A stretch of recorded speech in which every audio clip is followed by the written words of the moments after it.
नमस्कार, आप देख रहे हैं वीआईपी न्यूज और मैं हूं आपके साथ राखी लांबा। रुक करेंगे 3 बजे की 3 बड़ी खबरों की। तो सबसे पहली खबर कोरोना से जुड़ी हुई। जिस तरीके से बिहार में लगातार कोरोना बढ़ता जा रहा है, ऐसे में नीतीश कुमार लगातार एक्शन मोड में है और इसके लिए ही आज 1 बजे से ही वीडियो कॉन्फ्रेंसिंग के जरिए बैठक की जा रही है, जिसमें कोरोना को लेकर कोई बड़ा फैसला लिया जा सकता है। अब रुक करेंगे दूसरी बड़ी खबर का। दूसरी बड़ी खबर भी कोरोना से ही जुड़ी हुई, जहां पटना हाई कोर्ट ने दखल देते हुए ऑक्सीजन के मामले में बिहार सरकार को फटकार लगाते हुए कहा है कि अगर केंद्र से ऑक्सीजन का पूरा कोटा दिया जा रहा है तो आखिरकार वो अस्पतालों में मरीजों को क्यों नहीं मिल रहा है। इसके साथ ही अब रुक करेंगे तीसरी बड़ी खबर का। तो तीसरी बड़ी खबर वैक्सीन से जुड़ी हुई। कल 1 मई है और 1 मई से तमाम जो युवा हैं उनको वैक्सीनेशन दी जाएगी। लेकिन यहाँ बड़ा सवाल यह है कि जिस तरीके से वैक्सीन के डोज में कमी देखी जा रही है, तो फिलहाल हो सकता है कि युवाओं को अब इंतजार करना पड़े। इन तीनों बड़ी खबरों पर चर्चा करेंगे, लेकिन उससे पहले नजर डालेंगे इस वक्त की सुर्खियों पर।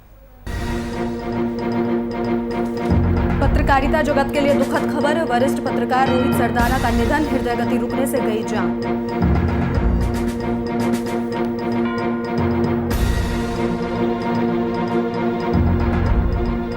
बिहार में 29 दिन में बढ़े 53 गुना कोरोना मरीज। कोरोना संकट के बीच नीतीश की कैबिनेट बैठक में कोरोना चेन तोड़ने पर चर्चा।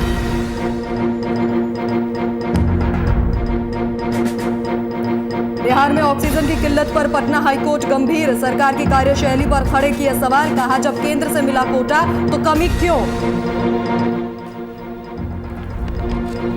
और 1 मई से नहीं शुरू होगा वैक्सीनेशन का तीसरा चरण। अभी 18+ लोगों को करना पड़ेगा इंतजार। न मिल रहा स्लॉट और न मिल रही वैक्सीन की डोज।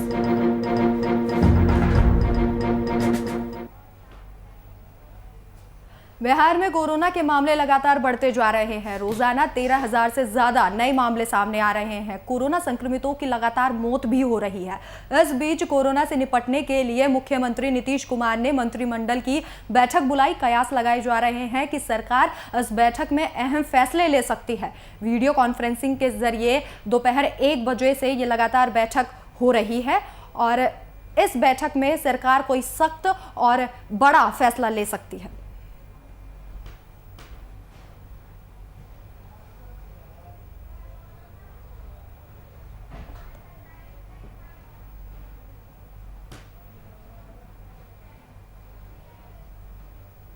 तो इस खबर पर ज्यादा जानकारी के लिए हमारे साथ हमारे संवाददाता कुमार गौतम लाइव जुड़ चुके हैं। कुमार, जिस तरीके से लगातार बैठकें हो रही हैं, ऐसे में कैबिनेट की बैठक की जा रही है और कहीं ना कहीं ये माना जा रहा है कि इस बैठक में कोरोना को लेकर कोई सख्त एक्शन सामने आ सकता है, कोई बड़ा फैसला सरकार ले सकती है।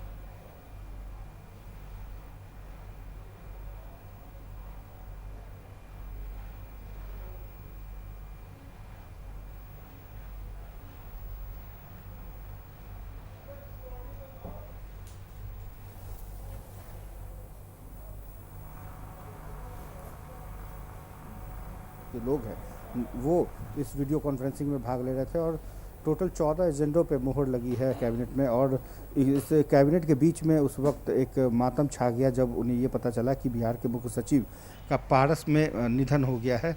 और उसकी बैठक के बाद 1 मिनट का मौन रखा गया। मुख्यमंत्री ने भी अपना दुख जताया है। तमाम जो मंत्री हैं वो दुख जता रहे हैं कि अचानक से पारस में एडमिट थे बिहार के मुख्य सचिव और अचानक से उनके निधन की खबर से पूरे बिहार में ही नहीं बल्कि पूरे देश में शोक की लहर है। तो कहीं ना कहीं जो 14 एजेंडों पर जो मोहर लगी है, इसके अलावा भी बिहार पूरी तरीके से इस वक्त अभी अलर्ट जोन पर है, क्योंकि कोरोना की जो रफ्तार है वो बिहार को बेबस और लाचार बना चुकी है। और ऐसे में मुख्यमंत्री नीतीश कुमार ने कई अहम फैसले पहले भी लिए हैं। सर्वदलीय बैठक बुलाई है, लगातार वो मीटिंग कर रहे हैं और कैसे इससे निपटा जाए, कैसे इससे बाहर बिहार निकले, इसको लेकर के मुख्यमंत्री और तमाम जो स्वास्थ्य महकमा है वो परेशान है। तो ऐसे में सभी मंत्रियों को ये निर्देश दिया गया है कि आप विशेष अपने अपने क्षेत्रों के, खास करके अपने अपने इलाकों के लोगों का विशेष ख्याल रखें। और इसके साथ ही जो कैबिनेट में महत्वपूर्ण फैसले ये भी लिए गए कि जो वेंटिलेटर है उसकी व्यवस्था की जाए, ऑक्सीजन की जहाँ भी किल्लत हो उसके लिए कॉल सेंटर बनाया जाए, ताकि किसी भी मरीज़ को ऑक्सीजन की कमी और दवाई की कमी की वजह से जान न गंवानी पड़े। और जो मरीज़ की जान बहुत दिक्कत है उनको तुरंत वेंटिलेटर की व्यवस्था कराई जाए। निजी अस्पतालों की मदद ली जाए, इसके लिए कहीं कोई दिक्कत नहीं, और जहाँ कहीं भी वेंटिलेटर की ज़रूरत हो वहाँ जल्द से जल्द लगाया जाए। मतलब अभी भी जो है बिहार की जो वर्तमान स्थिति है वो बहुत बहुत बद से बदतर होती जा रही है। अब देखिए, मुख्य सचिव की खबर ने पूरे बिहार को स्तब्ध कर दिया है। तो कई ऐसे बड़े फैसले जो है अभी हाल ही में मुख्यमंत्री ने लिए हैं। उन्होंने पहले लॉकडाउन न लगा करके रात में नाइट कर्फ्यू की लगाया, लेकिन नाइट कर्फ्यू से भी सॉल्यूशन नहीं निकल पा रहा है। जो मरीजों के जो आंकड़े हैं वो लगातार बढ़ते जा रहे हैं। राजधानी पटना में देखिए आप 2000 से ज़्यादा आंकड़े हैं।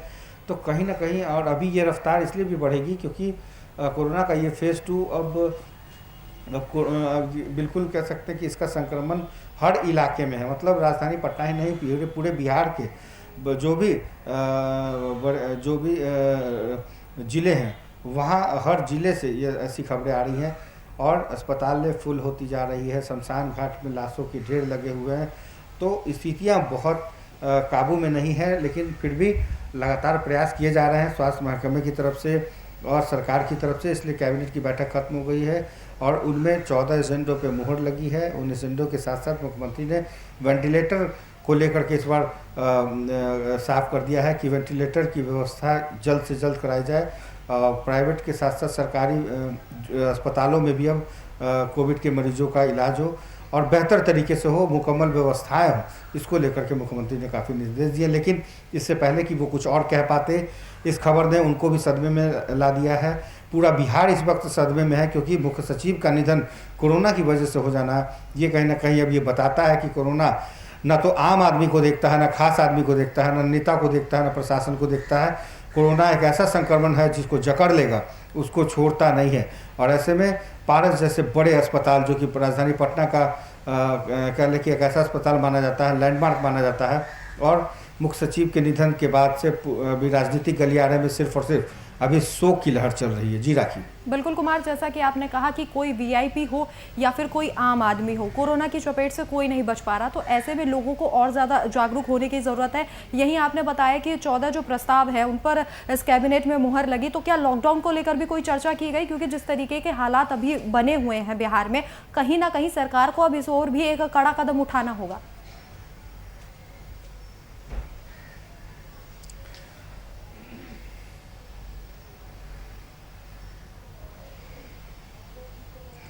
अभी नहीं इतनी जल्दबाजी मुख्यमंत्री नहीं करेंगे, क्योंकि स्थितियां और भी जो है और ख़राब हो सकती है लॉकडाउन लगाने से। मुख्यमंत्री लगातार जो मॉनिटरिंग कर रहे हैं, उनको लगता है कि कम से कम अगर हम सुबह 6 बजे से लेकर के शाम 4 बजे तक दुकानें खोल के रखेंगे, तो कम से कम वैसे लोग जो रोज़ कमाने और खाने वाले हैं, वैसी ज़िंदगियाँ जो 2 जून की रोटी के लिए सुबह शाम मेहनत करती है, कम से कम इन 6 बजे से लेकर के 4 बजे तक के दुकानों को अगर खोला जाए तो कम से कम आम जनजीवन पर इसका असर पड़ेगा। लेकिन संक्रमण के चेन को तोड़ने के लिए ये व्यवस्थाएं सरकार को अभी और भी तेज़ी से मुकम्मल करनी पड़ेगी, क्योंकि सिर्फ नाइट कर्फ्यू लगा देने से काम नहीं चलेगा। लोगों में जब तक आम जागरूकता नहीं होगी, बेवजह नहीं निकलना होगा, मास्क लगाना होगा, सैनिटाइजिंग और 2 गज की दूरी का पालन करना होगा। तो इसलिए ये सब चीज़ें अब बताने की ज़रूरत नहीं है। ये आदमी को, ये हर इंसान को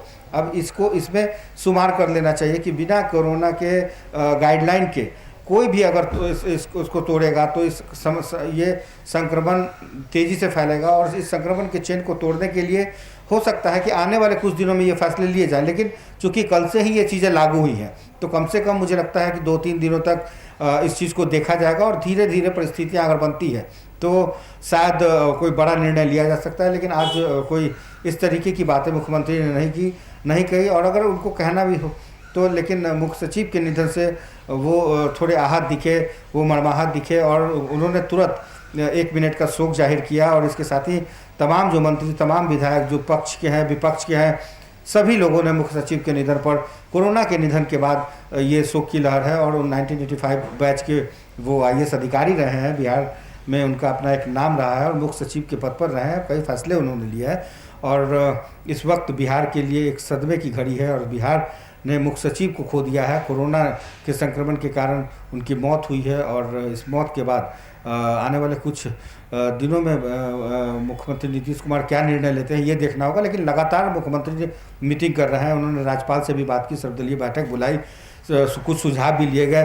प्रशासनिक स्तर पर उन्होंने तमाम डीएम और एसपी से बातें भी की और इन बातों से, मुलाकातों से और वीडियो कॉन्फ्रेंसिंग के बाद जो कैबिनेट की बैठक हुई है उसमें सिर्फ और सिर्फ बेहतर तरीके से मरीजों का इलाज कैसे हो, जहां भी बेडें खाली है वहां कैसे ट्रांसफर हो, लोगों को ज्यादा भागम भाग करना पड़े, ऑक्सीजन को लेकर के। तो कहीं ना कहीं सरकार इस ओर कदम उठा रही है कि जो तमाम मरीज हैं उनको वेंटिलेटर की कमी ना हो, ऑक्सीजन की कमी ना हो, दवाइयों की कमी ना हो और जो बिहार है उसमें कोरोना की स्थिति को ठीक किया जाए, जल्द से जल्द कोरोना संक्रमण की जो चेन है उसे तोड़ा जाए। हमारे साथ जानकारी साझा करने के लिए आपका बहुत बहुत शुक्रिया।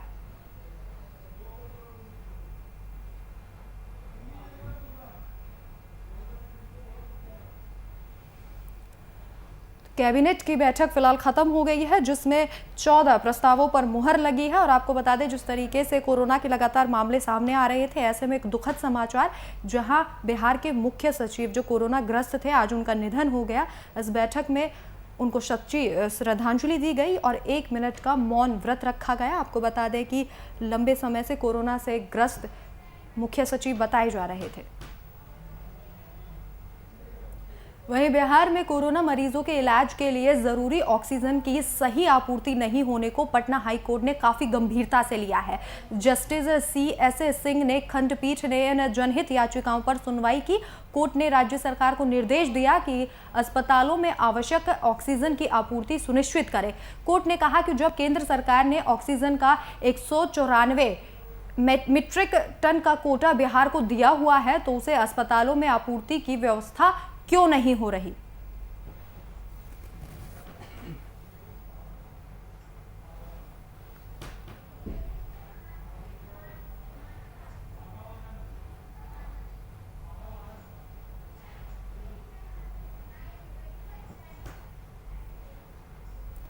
तो इस खबर पर चर्चा के लिए जेडीयू के महासचिव माधव आनंद जी हमारे साथ लाइव जुड़ गए। माधव जी, आपका बहुत बहुत स्वागत है वीआईपी न्यूज में।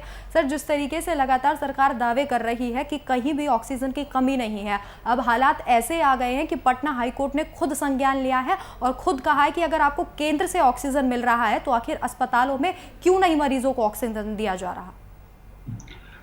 देखिए, ये वैश्विक महामारी है और इस वैश्विक महामारी में पूरा भारतवर्ष और बिहार तो साथ में है ही, वो भी बिहार भी हम लोग जो है संक्रमण से जूझ रहे हैं। जहां तक आपने ऑक्सीजन की बात की तो ऑक्सीजन की पूरी कोशिश सरकार कर रही है कि कहीं भी जो है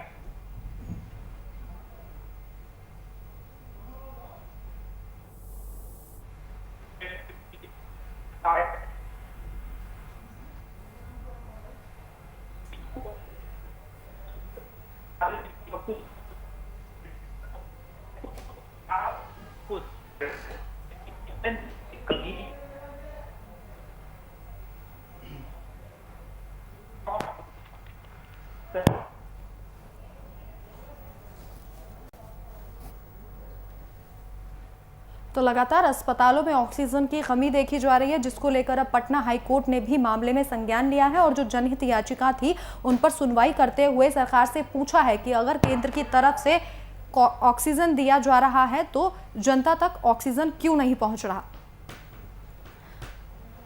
माधव जी, जिस तरीके से लगातार पटना हाईकोर्ट संज्ञान ले रहा है, ऐसे में अगर ऑक्सीजन की आपूर्ति नहीं की गई और लगातार सरकार के द्वारा दावे किए जा रहे हैं कि अस्पतालों में लोगों को ऑक्सीजन मिल रहा है, तो जो मरीज हैं अगर उनको ऑक्सीजन नहीं मिलेगा तो ये मौत का आंकड़ा लगातार बढ़ता जाएगा। देखिए, ये आपदा है और इस आपदा से हम सब लोग जूझ रहे हैं। सरकार पूरी कोशिश कर रही है कि कहीं भी किसी भी अस्पताल में, चाहे वो प्राइवेट अस्पताल हो या सरकारी अस्पताल हो, कहीं भी ऑक्सीजन की कमी नहीं हो। ऑक्सीजन के कमी से कोई मरीज जो है सो नहीं मरे। लेकिन इस वैश्विक महामारी में हम सब लोग देख रहे हैं, दिल्ली में भी हम देख रहे हैं कि दिल्ली में क्या ऑक्सीजन की स्थिति है, यूपी में क्या स्थिति है, तमाम अन्य राज्यों की क्या स्थिति है। तो बिहार में भी मैं मानता हूं कि कुछ जगह कमियां है और आप लोग के चैनल को धन्यवाद भी देता हूं कि जहां भी कमियां अगर है तो आप लोग उसको उजागर कर रहे हैं और सरकार के संज्ञान में आप लाने का काम कर रहे हैं। तो आप भी धन्यवाद के पात्र हैं और सरकार जो है तुरंत संज्ञान में लेके जहां भी आपूर्ति नहीं हो पा रही है वहां जो है तो सप्लाई कराने का काम सरकार कर रही है। लेकिन इस वैश्विक महामारी में हम सब लोगों को मिलकर ही लड़ना पड़ेगा, सब एक दूसरे को सहयोग करेंगे तभी हो पाएगा। तो सरकार के साथ साथ विपक्षी पार्टियां चाहे जो बिहार वासी हैं, हम सब लोग मिलेंगे तो निश्चित रूप से मिलकर जैसे इस प्राकृतिक आपदा पे भी हम लोग विजयी प्राप्त करेंगे। और पूरी सरकार, पूरी महकमा तन मन से बिहार वासियों की सेवा में लगी हुई है। माधव जी, लगातार आपके द्वारा भी कहा जा रहा है और सरकार भी लगातार कह रही है कि ऑक्सीजन की जो कमी है उसे पूरा किया जा रहा है। अगर ऐसा है तो ऐसी भी क्या स्थिति आ गई थी कि पटना हाईकोर्ट को इस मामले में संज्ञान लेना पड़ा और उन्होंने कहा कि अगर केंद्र से ऑक्सीजन मिल रहा है तो मरीजों तक क्यों नहीं पहुंचाया जा रहा? क्या व्यवस्था इतनी खराब हो चुकी है? देखिए, ये किसी को ये उम्मीद नहीं थी कि ये दूसरा वेव जो होगा वो इतना घातक वेव होगा।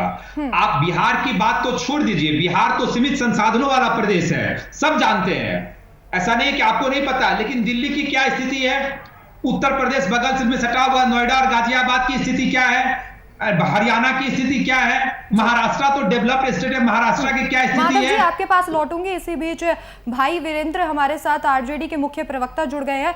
जिस तरीके की सर स्थिति बन रही है बिहार में, ऐसे में क्या लगता है जिस तरीके से पटना हाई कोर्ट ने संज्ञान लिया, उन्होंने कहा कि केंद्र की तरफ से ऑक्सीजन मिल रहा है लेकिन मरीजों तक नहीं पहुंचाया जा रहा, वहां सरकार दावे कर रही है कि ऑक्सीजन की कमी नहीं है, बेड की कमी नहीं है, लेकिन स्थिति इतनी खराब हो गई कि पटना हाई कोर्ट को दखल देना पड़ा। निश्चित रूप से देश और ये बिहार में खासकर ऑक्सीजन की इतनी किल्लत है और सरकार फेलियर है, इसलिए हाईकोर्ट को एक्शन लेना पड़ा है। और हाईकोर्ट ऐसे अवसर पर एक्शन लेकर जनता के जीवन रक्षक के लिए काम कर रहा है और इसको और भी हाथ में लेना चाहिए। और बिहार के जो ये स्वास्थ्य सेवा है उसको एकदम सेना के हवाले कर देना चाहिए। इतना फर्जीवाड़ा हो रहा है, ऑक्सीजन ब्लैक हो रहा है, जिस तरह से अन्य चीजें सरकार बंद करती है और ब्लैक होता है, दवाइयां ब्लैक हो रही है, बाजार में मिल रहा है 1 लाख में दवाइयां, रेमडेसिविर की कौन सा लता है दवा है, ये दवा लाख लाख रुपया में ब्लैक हो रहा है। ये सरकार केवल पेपर और टीवी के माध्यम से चल रही है और लोगों तक केवल झांसा दिया जा रहा है। जिस तरह से देश के प्रधानमंत्री नरेंद्र मोदी देश को झांसा देकर आज तक राज कर रहे हैं, उसी तरह बिहार की सरकार भी झांसा दे रही है। इस अवसर पर हम सारे विरोधी दल के लोग, चाहे तेजस्वी यादव हो और उनके जो हमारा महागठबंधन है, एकदम एकजुट है, सरकार के साथ खड़ी है, हर तरह से आर्थिक मदद से लेकर हर तरह से तैयार है। तब भी बिहार सरकार फेलियर है इस कोरोना काल में लोगों को बचाने में। हर हॉस्पिटल में हाहाकार मचा हुआ है और किसी हॉस्पिटल में हमारे जैसे विधायक जब फोन करते हैं एम्स में, आईजीएस में, आईजीएमएस में, तो कहता है लोग कि ये नहीं है, सीट नहीं है। और 2 दिन 1 दिन ये 1 घंटा के बाद पता चलता है कि फलना फोन किया तो उसका हो गया। तो ये गलत है ना। हम मरीज के लिए फोन करते हैं, हमारा कोई। माधव जी लगातार हमारे साथ जुड़े हैं। माधव जी, जिस तरीके के सवाल वीरेंद्र जी ने पूछे कि कोई फोन नहीं उठा रहा है और पूरी तरीके से सरकार विफल है, विपक्षी दल लगातार साथ खड़े हुए हैं, आपने कहा कि विपक्षी दलों को इस वक्त साथ रहना चाहिए, तो वो आपका पूरी तरीके से सहयोग कर रहे हैं। लेकिन वीरेंद्र जी का कहना है कि लगातार जो स्वास्थ्य व्यवस्था है वो चरमरा गई है और इतनी चरमरा गई है कि सेना के हवाले कर देना चाहिए। अब भाई वीरेंद्र जो है ना एक वरिष्ठ विधायक हैं और मैं उनका बड़ा सम्मान करता हूं, लेकिन उनको ये समझने की जरूरत है कि यह एक प्राकृतिक आपदा है और यह प्राकृतिक आपदा सिर्फ बिहार तक सीमित नहीं है। मैंने पहले भी कहा क्या है कि पूरे भारत वर्ष का जो है सो आप आकलन कर लीजिए, चाहे महाराष्ट्र हो, चाहे दिल्ली हो, चाहे उत्तर प्रदेश हो, मध्य प्रदेश हो, तमाम हर जगह इस संक्रमण से हम लोग जूझ रहे हैं। ये एक विकराल रूप ले चुका है। और जब प्राकृतिक आपदा हो तो उस प्राकृतिक आपदा में कई बार क्या होता है, कितनी भी तैयारी कीजिए तो वो भी जैसे कम पड़ जाता है। किसी को आशा नहीं था कि यह जो दूसरा फेज होगा यह इतना आक्रामक होगा, इतना विभत्स रूप में कोरोना अपना रूप में आ जाएगा, किसी को नहीं पता है। इसीलिए मैं बार बार कह रहा हूं कि अगर कहीं कमियां हैं और उस कमियों को अगर विपक्षी पार्टियां उजागर कर रही है या चैनल या मीडिया उजागर कर रहे हैं तो मैं आपको भी धन्यवाद देता हूं। सरकार संज्ञान में ले रही है और सरकार तुरंत कार्रवाई कर रही है। ऐसी नहीं है कि पूरी सरकार पिछले बार भी कोरोना आया था, उसकी तैयारी करनी चाहिए थी, हॉस्पिटल बनाना चाहिए था, तो केवल स्टेडियम बना रहे हैं, म्यूजियम बना रहे हैं, उसके लिए सरकार बनी है? जान रक्षक, जीवन रक्षक के लिए काम करना चाहिए, हॉस्पिटल बनाना चाहिए। और पिछली बार सरकार ने कहा था कि फलाने जगह हम 500 बेड का ESI हॉस्पिटल है बीटा में, हमारे क्षेत्र में, आज तक नहीं बना। तो ये केवल घोषणाओं की सरकार है और लोगों को केवल मूर्ख बनाकर राज कर रही है सरकार। केवल आदरणीय लालू प्रसाद, वीरेंद्र भाई, पहली बात की कोई राज नहीं करता है, जनता सेवा करने का मौका देती है और जिसको मौका देती है वो लोग सेवा करते हैं। आप भी जनप्रतिनिधि हैं, आपको भी जो है तो वहां की जनता ने, जिस क्षेत्र से आते हैं, आपको भी जनता ने चुन के भेजा है सेवा करने के लिए।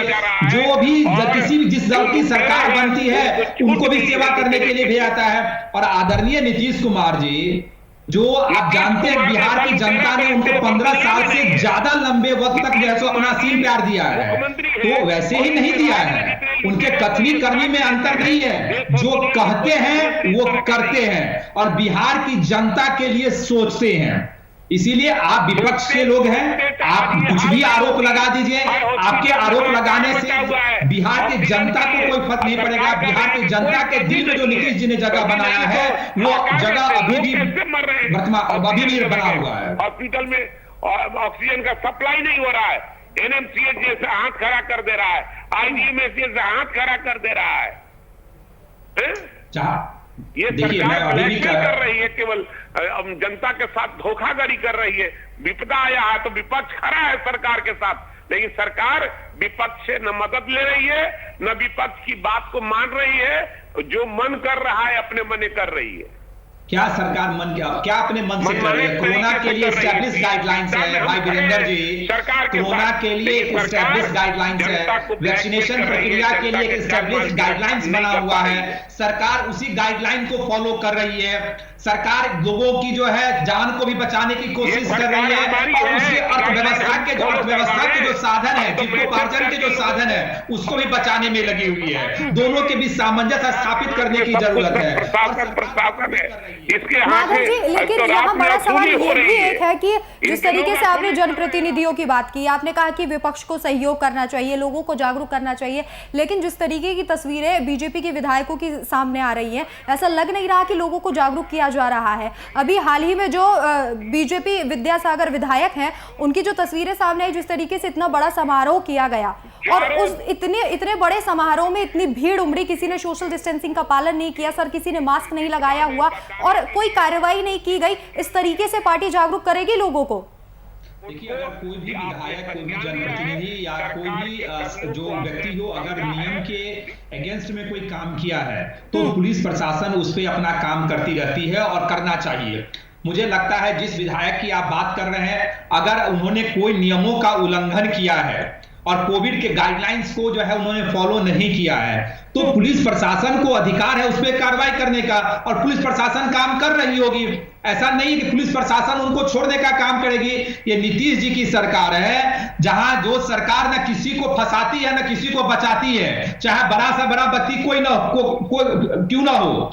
इसीलिए मैं बार बार कहता हूं कि अगर कोई भी एक व्यक्ति ने अगर उल्लंघन किया है तो उसको सजा जो है, एक व्यक्ति नहीं, इससे पहले मुन्ना शुक्ला ने भी यही किया था। इतना बड़ा समारोह हुआ लेकिन जिला प्रशासन को कानो कान खबर नहीं चली, अब तक कोई कार्रवाई नहीं की गई है। अक्षरा सिंह वहां मौजूद रही, जिनके लाखों फॉलोवर्स हैं, उनकी भी अब तक गिरफ्तारी नहीं हुई है और अब बीजेपी विधायक। देखिए, जहां तक आपने मुन्ना शुक्ला की बात की, आपको पता होगा कि कितने लोगों पे एफआईआर दर्ज हुआ है। आप या तो अपडेट अपने आप को कर लें। माधव जी, मैं गिरफ्तारी की बात कर रही हूँ, एफआईआर की नहीं। आप गिरफ्तारी बताइए ना। देखिए सुनिए, अगर कोविड के जो गाइडलाइंस हैं, कोविड के लिए जो कानून बनाया गया है, उस कानून के तहत जो भी कार्रवाई होनी चाहिए वो जिला प्रशासन जो है निश्चित रूप से किया है और आगे भी करेगा। जहां तक गिरफ्तारी एकदम नहीं कर रहा, कहीं नहीं कर रहा है, सब लुटेरे को आप बैठाया है जिला में, सब लुटने का काम कर रहा है। हमारे साथ लगातार जुड़े हुए हैं विजेंद्र जी, इन्होंने कहा कि कार्रवाई की जाएगी और जिस तरीके से लगातार सरकार कार्रवाई कर रही है, तो क्या आपको लगता है कि जिला प्रशासन के द्वारा या उनके द्वारा कार्रवाई की जा रही है?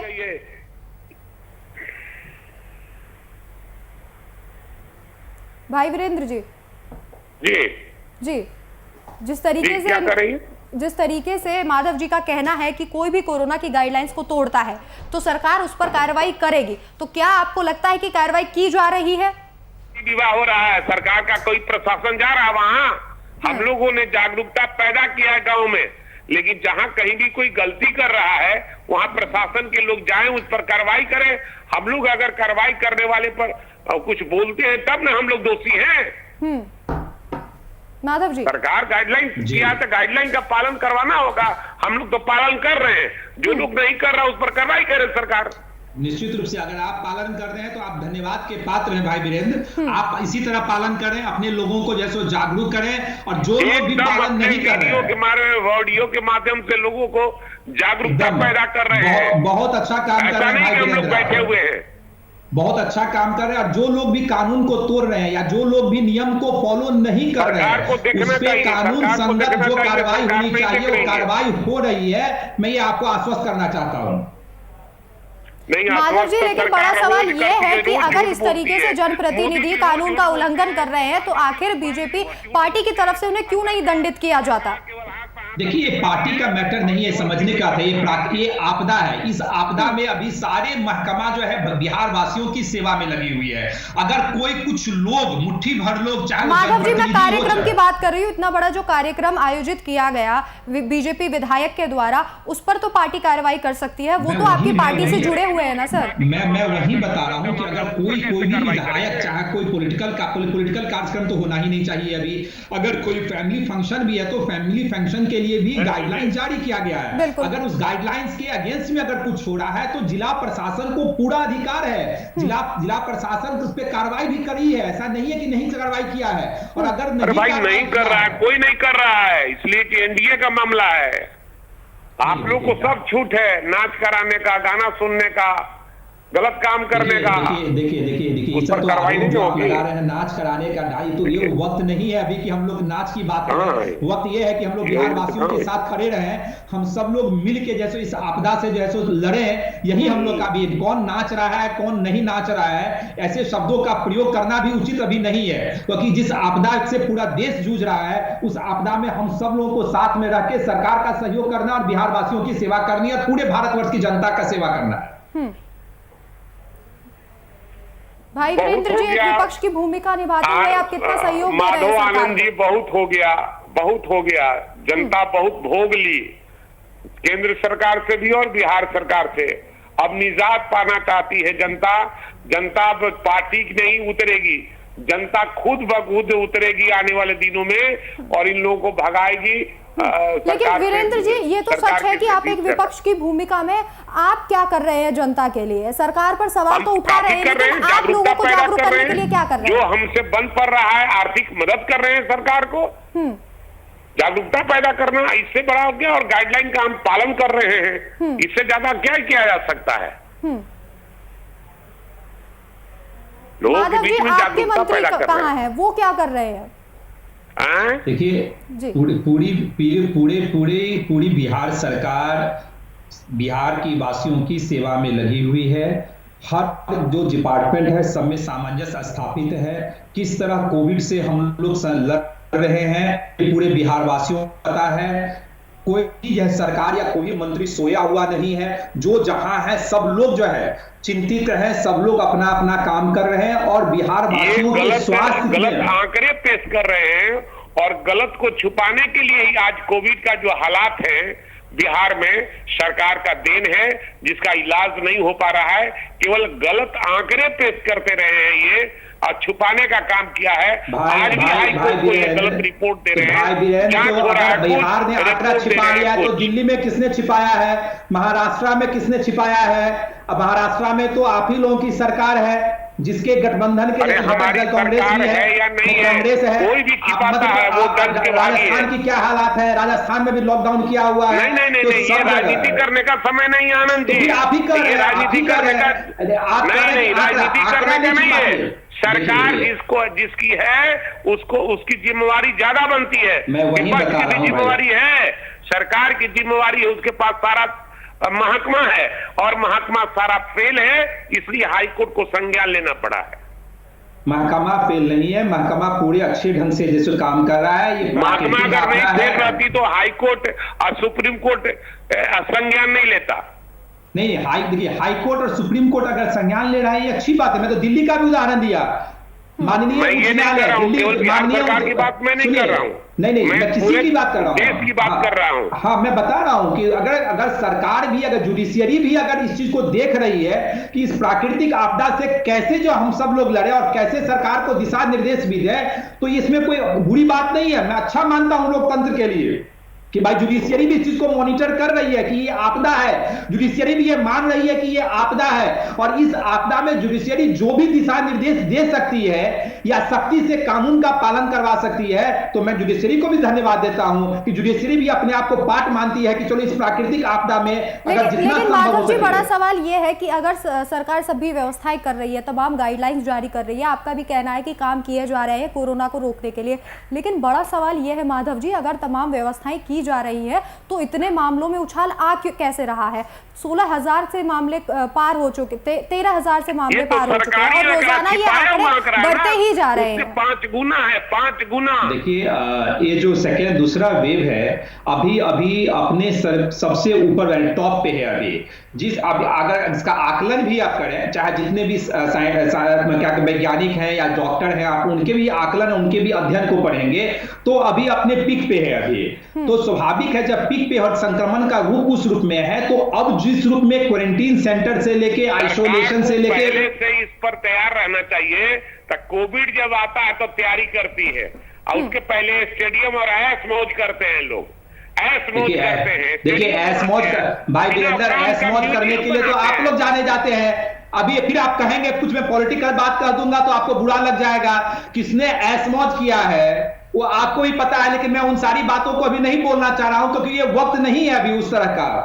अगर मैं ऐश मौज की बात करने लगूं, पूरा इतिहास खंगालने लगूं आपके पार्टी का, तो फिर कठिनाई हो जाएगी, आप एक शब्द भी नहीं बोल पाएंगे। लेकिन मैं उसमें नहीं पढ़ना चाहता हूं। मैं चाहता हूं हम सब लोग, जिस तरह से आप लोगों ने जनता के साथ खिलवाड़ किया है उसका। माधव जी, जिस तरीके से अन्य राज्यों में लॉकडाउन लगाया जा रहा है, झारखंड में जिस तरीके से लॉकडाउन लगाया गया, तो वहां पर मामलों में काफी गिरावट देखने को मिली है। अगर बिहार सरकार भी कहीं ना कहीं लॉकडाउन लगा दे तो मामलों में हो सकता है कि गिरावट देखने को मिले, तो बिहार सरकार क्यों नहीं कदम उठा रही?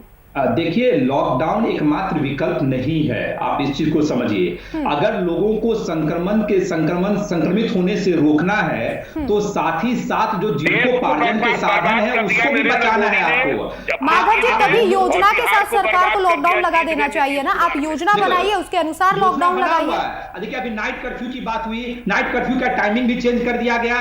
तो जो हो सकता है, जो संभव हो सकता है, वो सरकार कर रही है। ऐसा नहीं कि सरकार हाथ पे हाथ रख के बैठी हुई है। दुकानों के लिए भी नियम बनाए गए हैं कि अब तो शाम में 4 बजे 5 बजे के बाद दुकान भी बंद हो जाएगा, लोग जो है बेवजह घर से नहीं निकले।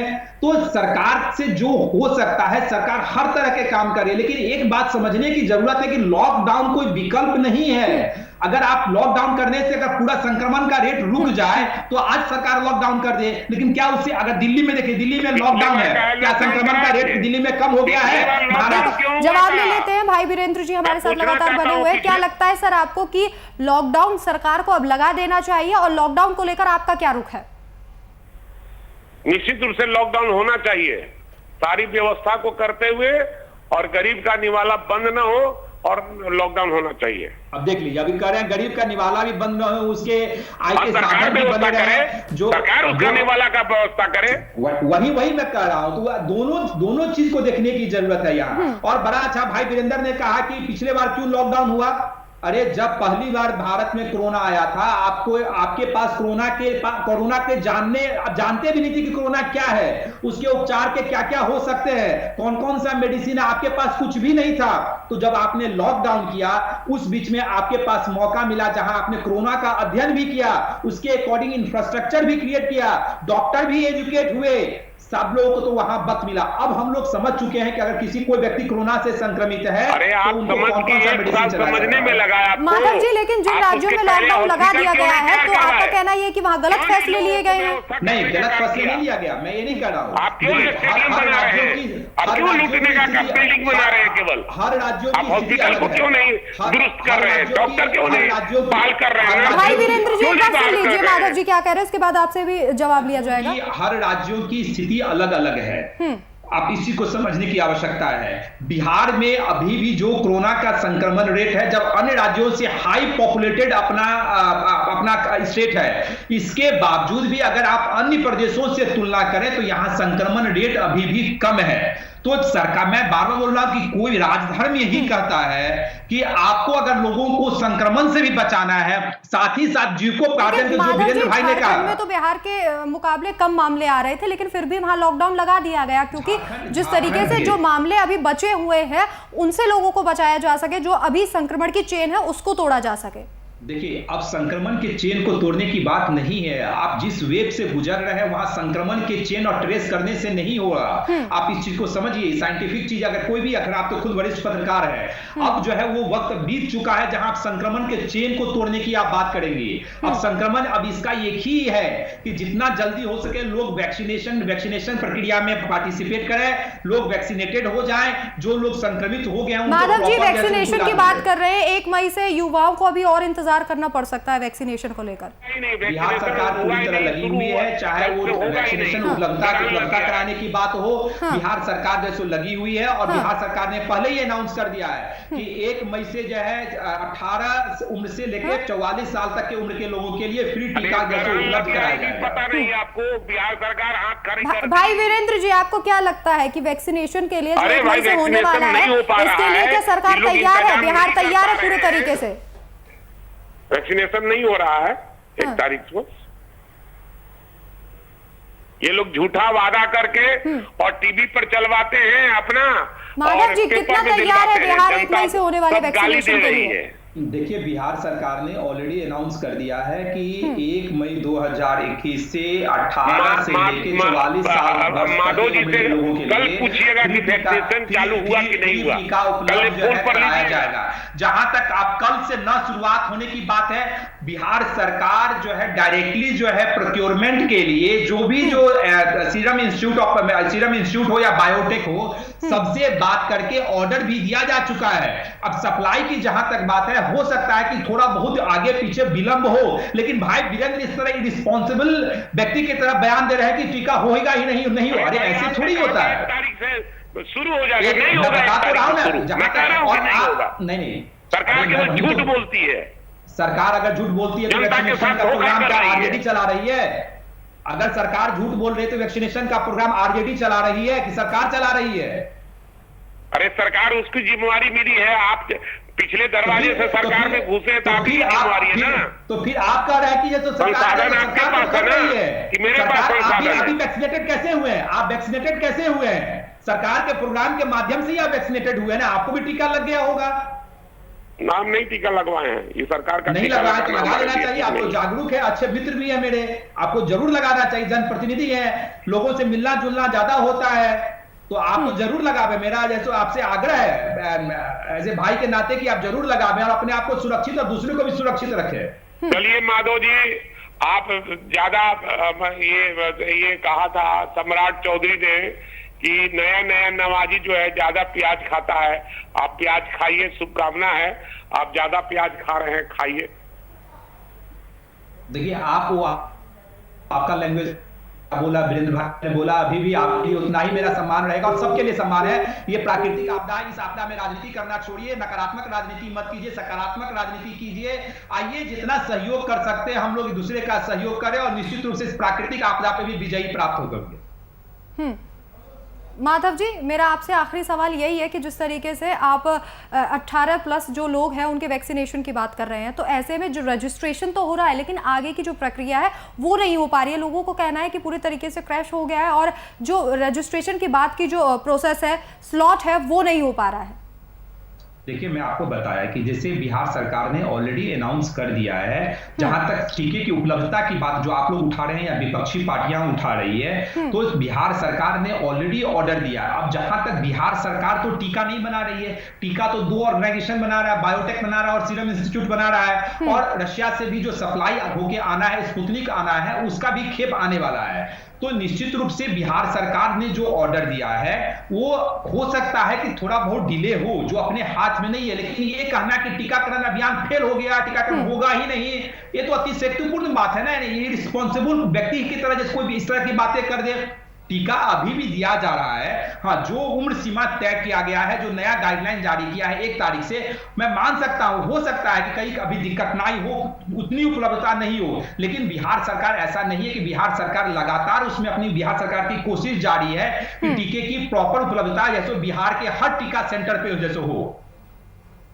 बिल्कुल माधव जी, हम भी यही चाहते हैं कि जल्द से जल्द जो 18+ लोग हैं उनको इंतजार ना करना पड़े और जल्द से जल्द उनका भी वैक्सीनेशन हो जाए। हमारे साथ इस चर्चा में आपका शामिल होने के लिए बहुत बहुत धन्यवाद। इसके साथ ही आरजेडी के मुख्य प्रवक्ता हमारे साथ जुड़े थे भाई वीरेंद्र जी, उनका भी इस चर्चा में शामिल होने के लिए बहुत बहुत धन्यवाद। तो हालात ऐसे हैं कि सरकार के सहयोग के साथ साथ जनता को भी अब सहयोग करना होगा और हालात अब इतने भी खराब हो गए हैं कि पटना हाईकोर्ट को खुद संज्ञान लेना पड़ा और कहना पड़ा कि अगर केंद्र से ऑक्सीजन का कोटा मिल रहा है तो आखिर क्यों नहीं जनता तक पहुंचाया जा रहा।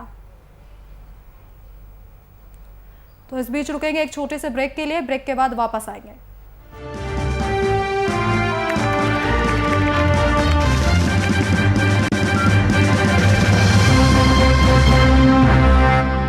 की तरह असली स्टील से बना Tanuja gold TMT bars with unique double grip, guarantee असली स्टील की, गारंटी मजबूती की। सुबह के लिए उड़ चला गैरों की ज़मीं पर, खुशबू अपने पन की ढूंढता औरों की ज़मीं पर, मेरी माटी की ये जुबान, मेरी माटी की ये जुबान है मुझसे दूर मीलों दूर, पर ये दिल है कि चख रहा का नूर, नूर और नूर। दूर कितना भी जाओ, इस जुबान से दूर ना जा पाओगे। विमल, बोलो जुबान केसरी।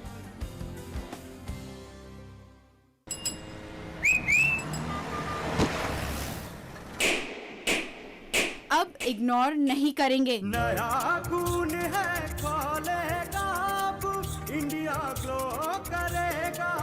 खून बढ़ाए, शक्ति दे, सौंदर्य निखारे, पूरे परिवार का हेल्थ टॉनिक हाइड्रोफॉल।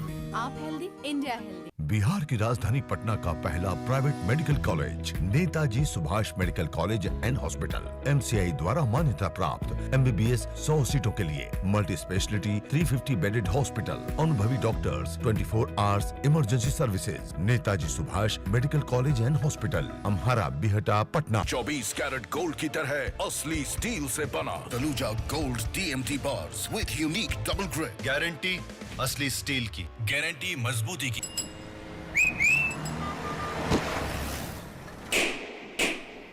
अब इग्नोर नहीं करेंगे। नया खून है, खोलेगा इंडिया ग्लो करेगा। खून बढ़ाए, शक्ति दे, सौंदर्य निखारे, पूरे परिवार का हेल्थ टॉनिक हाइड्रोफॉल।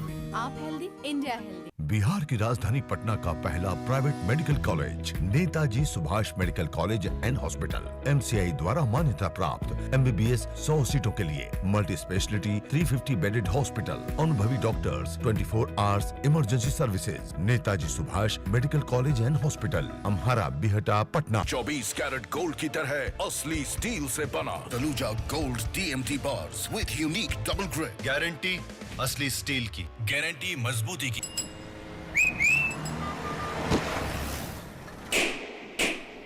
अब इग्नोर नहीं करेंगे। नया खून है, खोलेगा इंडिया ग्लो करेगा। खून बढ़ाए, बढ़ाए शक्ति दे सौंदर्य निखारे पूरे परिवार का हेल्थ टॉनिक हाइड्रोफॉल।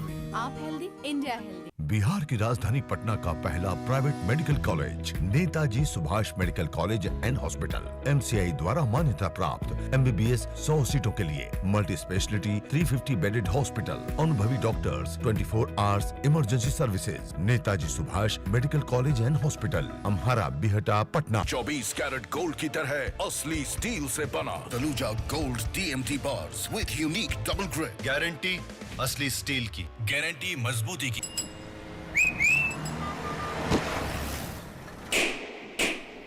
अब इग्नोर नहीं करेंगे। नया खून है, खोलेगा अब, इंडिया ग्लो करेगा। खून बढ़ाए शक्ति दे सौंदर्य निखारे पूरे परिवार का हेल्थ टॉनिक हाइड्रोफॉल।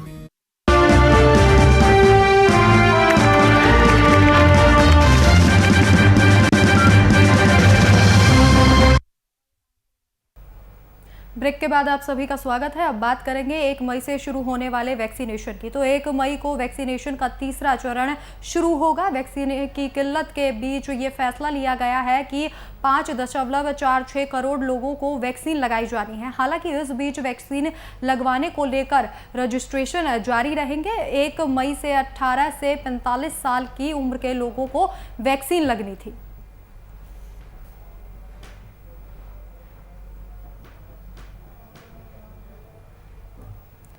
हालांकि वैक्सीनेशन को लेकर काफ़ी दिक्कतों का सामना यहाँ लोगों को करना पड़ रहा है। रजिस्ट्रेशन तो हो रहा है लेकिन स्लॉट नहीं मिल रहे हैं, जिसकी वजह से काफ़ी दिक्कतें आ रही हैं। और 1 मई से जो वैक्सीनेशन शुरू होने वाला है,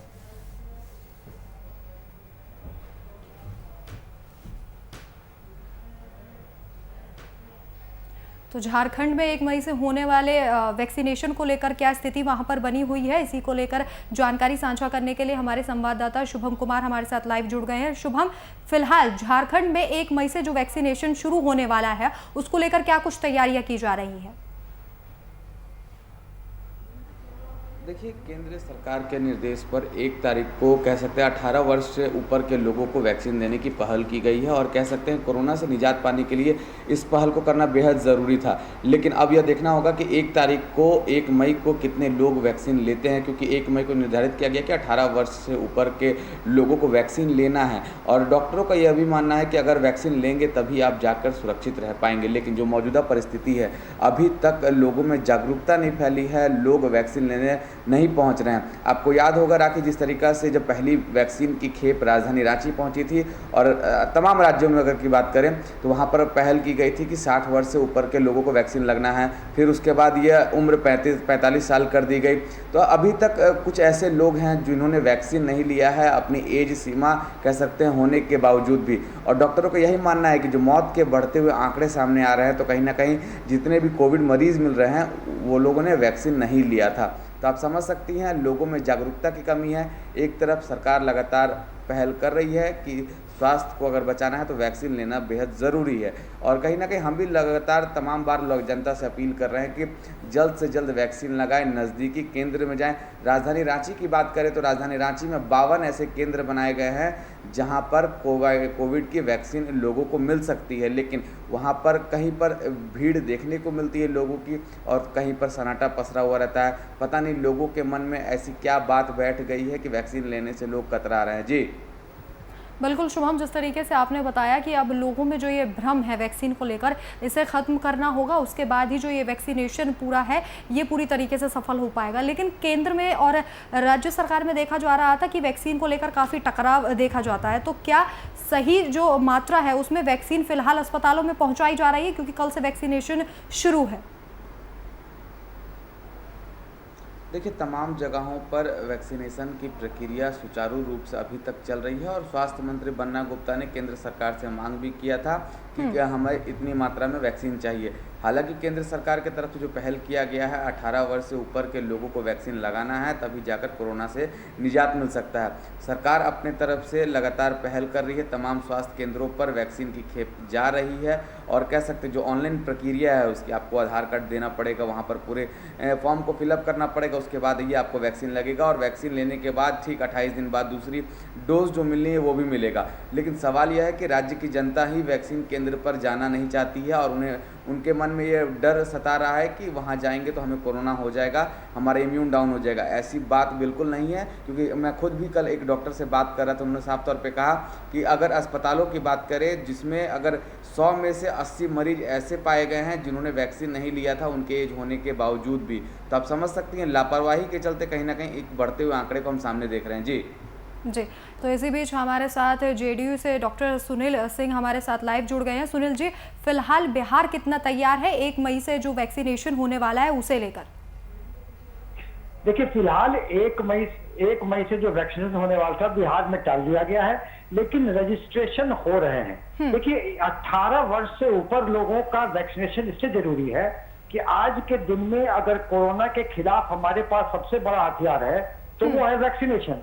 और 18 वर्ष के आयु वाले लोग बाहर ज्यादा जाते हैं, उसके ऊपर वाले लोग, और वहां से वायरस लेके आते हैं घर में, तो खुद ये सिम्टोमेटिक रह जाते हैं, लेकिन अपने बूढ़े बुजुर्ग लोगों को वायरस दे देते हैं जहाँ की कैजुअलिटी होती है। इसलिए उन लोगों को जो बाहर घूमते हैं और घर आते हैं, उन लोगों को वैक्सीनेट करके चेन तोड़ने की जरूरत है। इसलिए ये एक बड़ा ही साधुवाद का बड़ा कदम है कि हम 18 प्लस से वाले को दे रहे हैं। अनाउंसमेंट 1 मई से था, लेकिन 1 मई से शुरू करने में बिल्कुल सुनील जी, मैं आपसे यही जानना चाह रही हूँ कि अगर 1 मई से अनाउंसमेंट थी तो आखिर ऐसी क्या दिक्कत आई कि इसे टाल दिया गया? देखिए, ये दिक्कतें आने की बात पहले आप समझने की कोशिश करिए कि सारी रजिस्ट्रेशन हो रही है, टाला नहीं गया है। लोग को दिन हो सकता है, कुछ घंटे कुछ दिन में फर्क हो सकती है। तो ये एक लॉजिकल प्रॉब्लम होते हैं लोग कहीं से आने पर, उसके सप्लाई चेन। और अभी आप जानते हैं कि एक ऐसी स्थिति है कि सारे रिसोर्सेज में जितने लोग हैं आधा से ज्यादा तो बीमार हैं, बचे कुछ रिसोर्सेज जो हैं वो हमारे लगे हुए हैं अलग कामों में। और इसके अलावा बहुत महत्वपूर्ण बात समझिए, ये मेरी व्यक्तिगत राय है, इसको आप मत लीजिएगा। व्यक्तिगत राय ये है कि वैक्सीनेशन सेंटर में लोगों का जमावड़ा होता है, आधे घंटे से लोग ज्यादा वहां रुकते हैं पोस्ट वैक्सीनेशन, 1-8 घंटे रुकते हैं वैक्सीन से पहले, तो 1.5 घंटे सैकड़ों लोग एक बंद कमरे में कहीं न कहीं वायरस के संक्रमण का और फैलाव का एक कारण हो सकता है। ये सोच के भी ये बातें होंगी कि अभी जब तक एक्यूट स्टेज है, बहुत भयावह है, तब तक इस चीजों को स्लो डाउन किया जाए। 18 वर्ष से ऊपर वाले में रजिस्ट्रेशन कराते रहे। जैसे ही अगर वैक्सीनेशन की पूरे ट्रांसपोर्ट चेन मेंटेन होगी या स्थिति कुछ विषम से कुछ ठीक होगी तो वैक्सीन दिया जाएगा। अब घंटे 2 घंटे दिन 2 दिन में कोई खास फर्क नहीं पड़ता है। और वो एक बहुत ही महत्वपूर्ण है कि जब एक निर्णय ले लिया गया कि देना है तो बड़ा ही साधुवाद का निर्णय है, देना है। उसमें इफ एंड बट और ज्यादा चर्चा होकर के एक शक सुबह होता है लोगों के मन में और एक नकारात्मक भाव पैदा होते हैं। नहीं, हम लोग सबको, आप सबको, हम लोग को मिलकर के वैक्सीन के प्रति जागरूक करना है। और जो लॉजिकल जो प्रॉब्लम हो रही है सरकारों को, हम लोग को जागरूकता से मदद करनी है। सुनील जी, एक डॉक्टर होने के नाते मेरा आपसे एक सवाल है कि लोगों में एक भ्रम बना हुआ है कि जो कोविशील्ड है वो कम प्रभावी है और जो कोविन है वो ज्यादा प्रभावी वैक्सीन है लोगों के लिए। देखिए, ICMR के ब्रेक थ्रू डेटा आ गए हैं और दोनों कंपेरेबल है। ब्रेक थ्रू डेटा ये होता है कि कितने लोगों में वैक्सीनेशन लेने के बाद भी इन्फेक्शन हुए, तो ब्रेक थ्रू डेटा कहते हैं। ब्रेक थ्रू डेटा में अगर देखा जाए तो दोनों का कंपेरेबल है। अगर चाइल्ड एज है तो वो कोविशील्ड को ही है, 0.04% एंड 0.03% ऐसा है। तो निश्चित ही ये दर्शाता है कि वैक्सीनेशन प्रभावी है। वैक्सीनेशन से काफी हद तक हम लोग वायरस का चेन रोक करके कोरोना बीमारी से बच सकते हैं। और वैक्सीनेशन के बाद भी अगर लोगों को होगा तो वो माइल्ड फॉर्म का होगा। ये अभी तक की जो रिसर्चेस है वो सामने आई है। तो ये कहना कि कोविशील्ड और कोवैक्सीन में ये दोनों के रिजल्ट कंपेरेबल हैं, दोनों ही एक अच्छे वैक्सीन है। और पूरे कम दिनों में भारतवर्ष ने 2 वैक्सीन डेवलप की, एक बड़ा ही महत्वपूर्ण चीज है। ये अलग बात है हम लोग राजनीतिक तूतू मैंने करके वैक्सीन के प्रति ऐसे भाव क्रिएट किए जो वैक्सीन के लाभुकों की संख्या में आज गिरावट है। क्योंकि वैक्सीन आने वक्त राजनीतिक व्यक्ति लोग इसको अमुक पार्टी के वैक्सीन करा दे रहे थे। अरे वैक्सीन को डॉक्टरों ने और वैज्ञानिकों ने बनाया है, इसको अमुक पार्टी को। फिर किसी ने कहा कि भाई वैक्सीन के ये ट्रायल फेज में हम नहीं लेंगे, किसी ने कहा हम नहीं लेंगे, ये भाई फलनी पार्टी का वैक्सीन है। हमें लगता है कि वैसे लोगों को इतिहास माफ नहीं करेगा। क्योंकि देखिए, जो ट्रायल फेज की बात जो अलाउ करती है, तो ये जो रिसर्च करते हैं लोग, चिकित्सक, वैज्ञानिक, और जो अप्रूवल देते हैं उन पर भरोसा करें। बैठ करके घर बैठ के अपने राजनीतिक पूर्वाग्रह से ग्रसित होकर के इस तरह के बयानबाजी करके जनता को गुमराह हमें लगता है कि आज के वक्त में ठीक नहीं है। और अगर हम कीमत चुका रहे हैं, अगर आज हम आपसे, तो उसमें एक कुछ फीसदी इसका भी महत्वपूर्ण है कि राजनीतिक पार्टियां अपने राजनीतिक तीरंदाजी करने के, रोटी सेकने के लिए वैक्सीन के बारे में पूर्वाग्रह क्रिएट किया। हम नहीं लेंगे, फलने के पार्टी के हैं, ट्रैक में है, ऐसा क्यों किया, वैसा क्यों किया, इससे लाभुकों की संख्या। और अब कह रहे हैं कि वैक्सीन तक कम क्यों पड़ा। अरे पहले कम करने के लिए आपने ये सब किया, अभी भी कुछ नहीं दिख रहा है। राजनीतिक पूर्वाग्रह को छोड़ करके हम सब मिलकर के वैक्सीनेशन के दौर में जाएं। जैसे आज के दिन अगर 1 मई से नहीं हो पा रहा है तो तरह अटकलें लगा के केंद्र सरकार को या राज्य सरकार पर निशाना साधना उचित नहीं है। जो कुछ है अगर हम देखेंगे आज के दिन में, तो हमारा व्यक्तिगत राय यह है कि वैक्सीनेशन सेंटर के बाद आप जानती होंगी कितने लोग वैक्सीन लेने गए और वहां से वैक्सीन के जगह इन्फेक्शन आ गया, जिसपे कि इन्फेक्शन साथ लेकर के आ गए। अभी बहुत मूवमेंट अलाउड नहीं है। कुछ दिन तक अगर वैक्सीनेशन स्लोड अप, तो हमें लगता है कि यह एक अच्छा कदम है, कारण जो हो। बिल्कुल सुनील जी, आप हमारे साथ बने रहे। शुभम हमारे साथ लगातार झारखंड से बने हुए हैं। शुभम, वहाँ की क्या स्थिति है? लोग वैक्सीन को लेकर कितने जागरूक हैं? क्योंकि हर जगह वैक्सीन को लेकर काफ़ी लोगों में भ्रम है, साइड इफेक्ट्स को लेकर, और कुछ लोगों का कहना है कि वैक्सीन सेफ नहीं है। तो झारखंड के लोग वैक्सीन को लेकर कितने जागरूक दिखाई दे रहे हैं? देखिए, झारखंड की अगर बात करें तो झारखंड के आधे से ज़्यादा लोगों ने वैक्सीन ले लिया है, और जो कुछ बचे हैं वो कहीं ना कहीं डर के कारण वैक्सीन लेने नहीं पहुंच रहे हैं। और दूसरी महत्वपूर्ण बात करें तो आपको याद होगा, डॉक्टरों के आंकड़ों के हिसाब से जो भी लोगों ने वैक्सीन लिया है उसके बाद उन्हें अगर कोविड संक्रमित मतलब पाए जा रहे हैं, उनका इलाज बड़ी आसानी से किया जा सकता है। उन्हें अपनी जान गंवाने की ज़रूरत भी नहीं पड़ रही है। लेकिन जो मौजूदा परिस्थिति को देखकर लगता है झारखंड में आए दिन 1000 से भी ऊपर का आंकड़ा पार करते जा रहा है। पूरे झारखंड की बात करें तो बस 24 घंटे की मैं बात करूं तो 5961 संक्रमित मरीज पाए गए हैं। 145 लोगों ने अपनी जानें भी गंवाई हैं। तो आप समझ सकती हैं, आंकड़े भयावह हैं, परिस्थितियां बद से बदतर होती जा रही है। अगर वैक्सीन की बात करें तो स्वास्थ्य महकमे से लेकर राज्य सरकार और केंद्र सरकार के जितने भी नुमाइंदे हैं, सभी लोग चाहते हैं कि कोरोना जैसे संक्रामक बीमारी को जड़ से ख़त्म किया जा सके। और जिस तरीक़ा से अगर झारखंड की बात करें तो झारखंड से भी ऑक्सीजन की सप्लाई हो रही है। तो आप समझ सकते हैं, तमाम पदाधिकारी, अधिकारी सब चीज़ एक जगह जुटे हुए हैं कि कैसे जल्द से जल्द इस संक्रामक बीमारी को ख़त्म किया जा सके। लेकिन जो मौजूदा परिस्थिति है झारखंड में कोरोना को लेकर के, वो कहीं ना कहीं भयावह ज़रूर है और लोगों को जागरूक होने की ज़रूरत है इसमें। जी बिल्कुल शुभम, जिस तरीके की परिस्थिति है सभी को जागरूक होना पड़ेगा, समय की कमी है। और मेरे साथ इस चर्चा में जेडीयू से डॉक्टर सुनील जुड़े, उनका भी बहुत बहुत धन्यवाद। इसके साथ ही शुभम, आपका भी इस चर्चा में शामिल होने के लिए बहुत शुक्रिया।